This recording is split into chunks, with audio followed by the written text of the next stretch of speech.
Gang war ଘଟଣାରେ କୁଖ୍ୟାତ ଅପରାଧୀ ବବଲୁ ମହାନନ୍ଦ को आक्रमण करिसेंती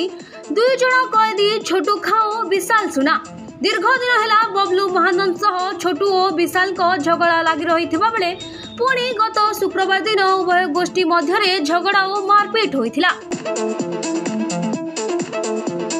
सकाळ 9टा समय समस्त को बाहर को छड़ा जिबा बेले एभली घटना घटिथिबा जेलर कहिसंती। तेबे वर्तमान सेमानकु अलग अलग सेल रे रखा जिबा सह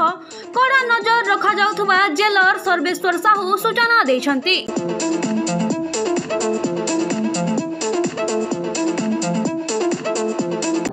बबलू महानंद और विशाल सुना और छोटू का ये 3 जन भितर गोटे कौन कथा को नहीं बहस होता सागे सागे आम स्टाफ मान नियंत्रण कर कथा जेल आसा पूर्व अच्छी से नहीं सेमती किसी कई आहत ना समस्त ठीक अच्छे ना आम सब स्टाफ मैंने समस्त अलर्ट थे समस्त आसिले अलर्ट मैंने समस्त नियंत्रण अच्छे जन को 9 नंबर जन को